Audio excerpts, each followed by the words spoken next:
Our reading today comes from Paul's letter to the Romans 12. Let love be genuine. Hate what is evil. Hold fast to what is good. Love one another with mutual affection. Outdo one another in showing honor. Do not lag in zeal. Be ardent in spirit. Serve the Lord. Rejoice in hope. Be patient in suffering. Persevere in prayer. Contribute to the needs of the saints. Extend hospitality to strangers. Bless those who persecute you. Bless and do not curse them. Rejoice with those who rejoice. Weep with those who weep.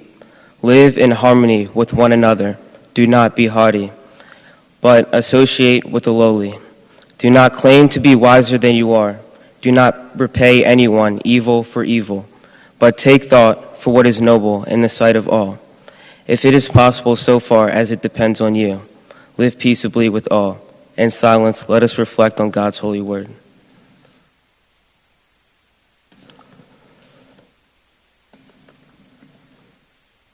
Good morning. As we honor the memory of the late Reverend Dr. Martin Luther King Jr., we would like to introduce to you an important figure in African American history who created a pathway for King to follow in his work on civil rights. This figure's name is James Weldon Johnson, widely celebrated for his leadership of the NAACP, where he began his work in 1917.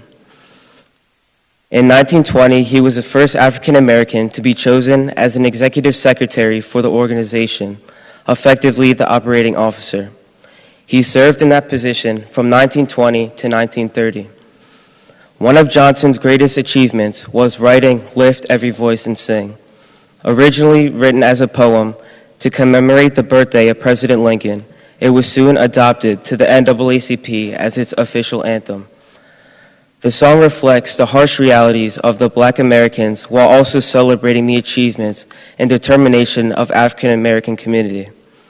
The song is written into 3 stanzas, reflecting on various struggles.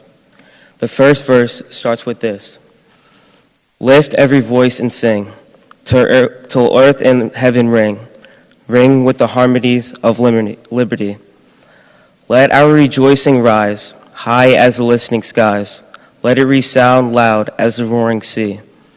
Sing a song full of faith that the dark past has taught us. Sing a song of hope that the present has brought us. Facing the rising sun as our new day begun, let us march until victory is won. Johnson explains how we should stand for what we believe in until that belief is justified and fulfilled. Every day is a new day to spread the positive influence of your goal and rejoice in its name in the fullest extent. To make sure our celebration of liberty will be so great that those who have given their lives for our freedom will hear our voices singing to them. The roaring sea references to the slave ships that most of our ancestors were brought on. Then he moves on to the next verse. Stony the road we trod, bitter the chastening rod, felt in the day that hope unborn had died. Yet with a steady beat have not our weary feet come to the place on which our fathers sighed. We have come over a way that with tears have been watered. We have come, treading our path through the blood of the slaughtered. Out from the gloomy past, till we stand at last where the white gleam of our star is cast. There is an acknowledgement of the speaker of the lyric that we are treading our path on those who come before us as we march through the blood of the slaughtered. The harsh imagery of these lines reflects the severe reality of African American slaves and African Americans who were victim to the Jim Crow laws and the brutal violence carried out by the white supremacists of our nation. Tens of millions captured in Africa never made it to the Americas. Thousands would be killed trying to escape or revolt against their masters. Millions were born, lived, and died as slaves. The final stanza begins with this: God of our weary years, God of our silent tears, Thou who hast brought us thus far on the way, Thou who hast by thy might led us into the light, keep us forever in the path we pray. Lest our feet stray from the places, our God, we met thee. Lest our hearts, drunk with the wine of the world, we forget thee. Shadowed beneath the hand, may we forever stand, true to our God, true to our native land. The improvement in the Black community condition is seen as God's answer to generations of prayer, and proof that Black Americans are people blessed by God. The next few lines that follow are prayers to the next generations, to both thank God for the deliverance from slavery and remain true to the faith that has gotten them through far worse than what they faced in the 1900s. This is an admonishment that this newfound freedom is not supposed to be an excuse for immortality and partying. To conclude the song, Johnson writes, "True to our native land, honoring their African roots and their current American lives." He wants you to realize that we have gotten to where we are now through centuries of pain. And while we will never forget what we went through, we also remember how far we have come from those times. Lift Every Voice and Sing illustrates how African Americans were able to keep hope in each other and in their future generations, which is a perfect example of this year's chapel theme, Hope Does Not Disappoint. Lift Every Voice and Sing is a reflection on the African American experience in America, to be sure, but there's more we can take from it. There was no nationalism or definitive identity, no history to be proud of or display, and no voice or outlet to express the frustration of being an afterthought in a country that was built on the backs of people who look like them. The Star-Spangled Banner, however celebrated and revered, just wasn't enough. The third verse of the four-verse original goes, "Their blood has washed out their foul footsteps' pollution. No refuge could save the hireling and slave from the terror or flight or the gloom of the grave, and the Star-Spangled Banner in triumph doth wave, or the land of the free and the home of the brave." I'll give Francis Scott Key benefit of the doubt, but regardless of his intentions, his words follow a familiar pattern of neglect and apathy. Frederick Douglass would later ask the question, "What, to the American slave, is your 4th of July?" To which he answered, "A day that reveals to him, more than all other days in the year, the gross injustice and cruelty to which he is the constant victim." Many African Americans witness fellow Americans celebrate freedom and liberation from an oppressive force while still in chains. Douglass said, "They were statesmen, patriots, and heroes, and with them, justice, liberty, and humanity were final, not slavery and oppression." But James Weldon Johnson did not write the poem Lift Every Voice and Sing with the intention of creating a separatist Black nation. He wrote it to create a unifying force that a disenfranchised people could get behind and cherish as both a monument of a dark past and a looking glass for a brighter future. It's the acknowledgement of the present as an improvement from the world our forefathers inherited, but it also represents hope that at the end of the stony road we trod, there's a world in which every voice is lifted in unison, with no regard for man-made social barriers, for the heavenly gift of humanity, and as a celebration of life as one nation, one peoples, in the eyes of God.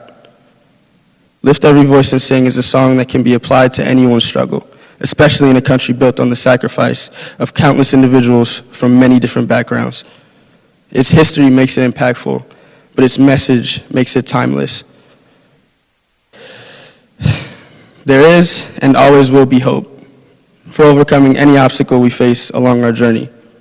So as we sing it in the coming month, and when you hear it today, as we celebrate and witness Reverend King's dream slowly but surely become reality, keep in mind that hope does not disappoint. It certainly didn't let James Weldon down, and I have faith that our case will be no different. In silence, let us reflect on what we just heard.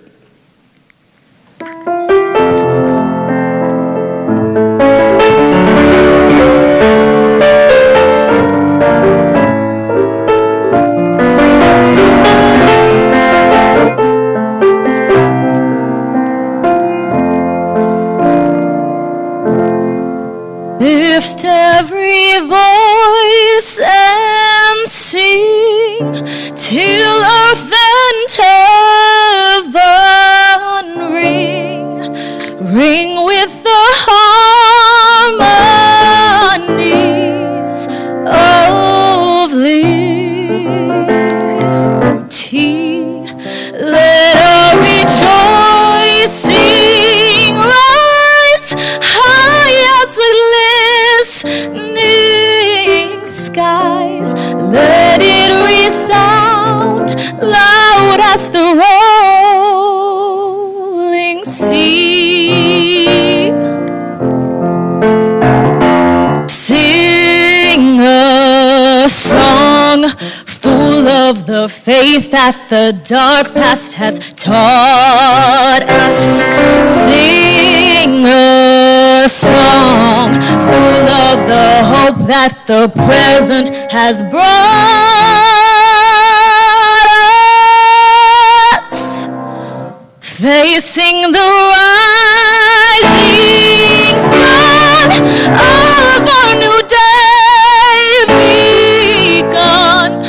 Let us march on till victory is won.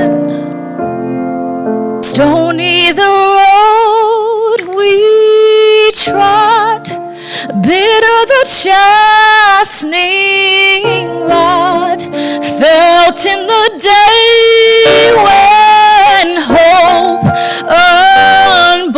unborn had died. Yet with the steady beat of not a weary feet, come to the place on which our Father died. We have come over the way through the tears of the watered. We have come wandering through the path of the slaughtered,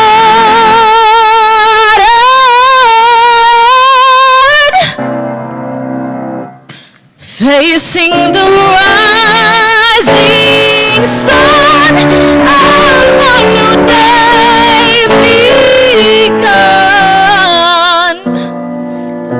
Let us march on till victory is won.